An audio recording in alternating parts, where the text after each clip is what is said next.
This is KiniNews and I'm your host Prasad. I usually start by saying good evening. But if you're in the Klang Valley and use the LRT to get around, it certainly isn't a good evening. And I'm sure it wasn't a good morning either. 16 of the Kelana Jaya line's busiest stations, including KLCC and KL Central, will be out of service for a week. And no one from Prasarana has resigned yet. Why? The LRT service between Kelana Jaya and the Ampang Park stations is expected to remain closed for a week starting today. Kelana Jaya line has been operating for nearly 25 years.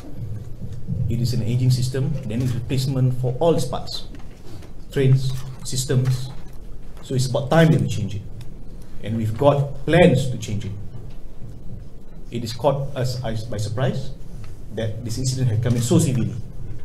So we're doing our best to make sure we recover in the short term while we put in place our long-term solutions to replace, for example, as I mentioned just now, our automatic train control system. So these are things in place that we must fast track as soon as possible. Second part, we take the feedback openly by the public. I think we will work internally to providing more buses and to cover more routes as best as we can. I think we'll discuss with the bus team led by Yazurin. In all, the service disruptions involve 16 stations, mostly located in the most densely populated parts of the Klang Valley. According to Rapid KL, other LRT stations will continue to operate. However, service will end an hour earlier at 11 p.m. Rapid KL's announcement was made approximately 5 a.m. today on their social media accounts.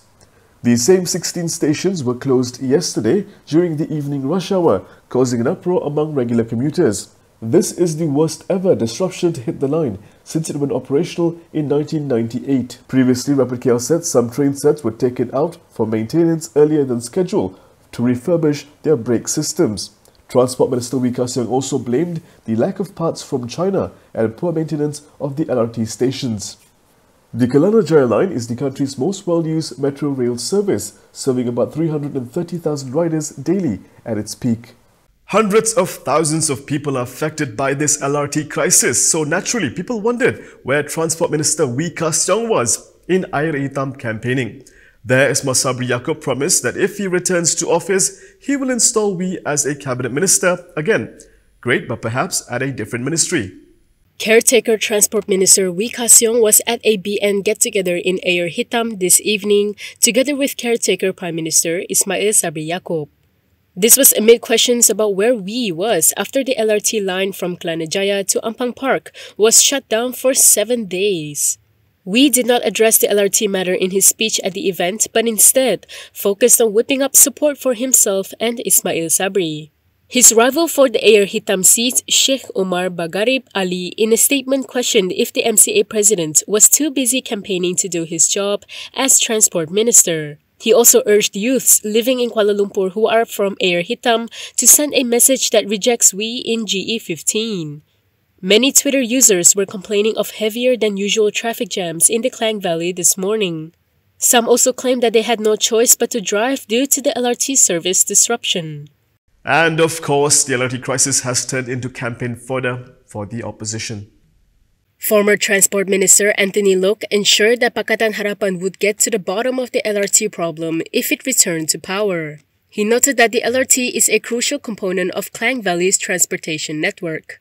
With over 300,000 commuters relying on the service daily, Loke said the service disruption would pose a huge hassle for many.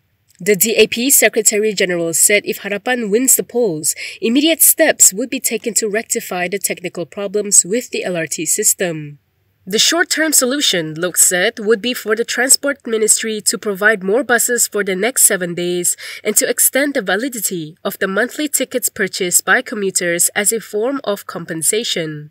Earlier today, PKR Communications Director Lee Chien Chong demanded the resignation of Rapid Rail CEO Amir Hamdan. Rapid Rail is the Prasarana subsidiary which manages and operates the LRT and KL monorail. Meanwhile, Prasarana Chief Executive Officer Muhammad Asaruddin Matsa said the Kelana Jaya LRT line had to be suspended at 16 stations because there was a recurring and unprecedented breakdown in its signaling system. Due to this, he said the control center is unable to track the train's location and this posed a safety hazard. Khairi Jamaluddin has big ambitions, but for that to happen, he'll have to prove to UMNO that he's capable of defeating Harapan in their stronghold. Khairi Jamaluddin has pledged that the Sungai Buloh parliamentary constituency will get the Prime Minister and UMNO President one day if he wins in GE15. Kalau saya menang di sini, kalau orang Sungai Buloh menangkan saya di kawasan parlimen P107, Sungai Buloh is not the limit. Saya bawa orang Sungai Buloh. Satu hari nanti kita pimpin negara Malaysia, insyaAllah, teman-teman. However, the BN candidate for Sungai Buloh stressed that he would not pursue his ambition right after this general election. He said this is because Ismail Sabri Yaakob is the BN's choice for Prime Minister. Without giving a clear timeline, Khairi said he hopes it would not take him too long to assume the Prime Ministership. He said this at a ceramah dubbed the Words of Promise by KJ in Saujana Utama, Sungai Buloh, yesterday, attended by 900 people. Khairi said to lead UMNO and to be Prime Minister one day, he must win Sungai Buloh first. He said he needed the victory in Sungai Buloh so that he could confidently tell UMNO of his ambition to lead the party and the country. Khairi is contesting in Sungai Buloh for the first time, having given way to BN Negeri Sembilan Chief Muhammad Hassan in Rembau, a seat Khairi has been winning since 2008. Sungai Buloh is a Pakatan Harapan stronghold, with BN losing in every polling district there in the last general election. For the record, UMNO is set to hold its party election 6 months after GE15. Khairi had run for the UMNO presidency against Ahmad Zaid Haridi in the 2018 party elections, and he lost. Anwar Ibrahim has defended his decision to field R. Ramanan in Sungai Buloh, saying there is no evidence that the former MIC leader had committed fraud. PKR President Anwar Ibrahim said there is no evidence to show that Pakatan Harapan's candidate for Sungai Buloh, R. Ramanan, is implicated in an alleged 5.5 million ringgit fraud case. Grilled by a university student at a dialogue session in Kuala Lumpur today, Anwar said he would not hesitate to retract Ramanan's candidature if anyone had substantial evidence on the issue. Any allegations must be substantiated with evidence and facts. Semua calon kita saya cek dengan SPRM, commercial crime, semua detail. Sekat yang kita mampu. Persepsi orang cakap tu lain. Therefore, Anwar surmised that the only offence committed by Ramanan is that he is a former MIC member. Oh, sebab dia dulu MIC. That is the only so-called offence. Tapi dia lawan dengan UMNO. Anwar added that Ramanan is fighting an UMNO candidate who was implicated in more cases, namely ECM Libra, fourth floor boys and vaccination controversy, as he is with the Health Ministry. Anwar also said since there are allegations, he would let Ramanan answer. Meanwhile, Rafizi Ramli says he'll have a word with the Sungai Buloh candidate on his asset declaration, which lacked a detailed breakdown.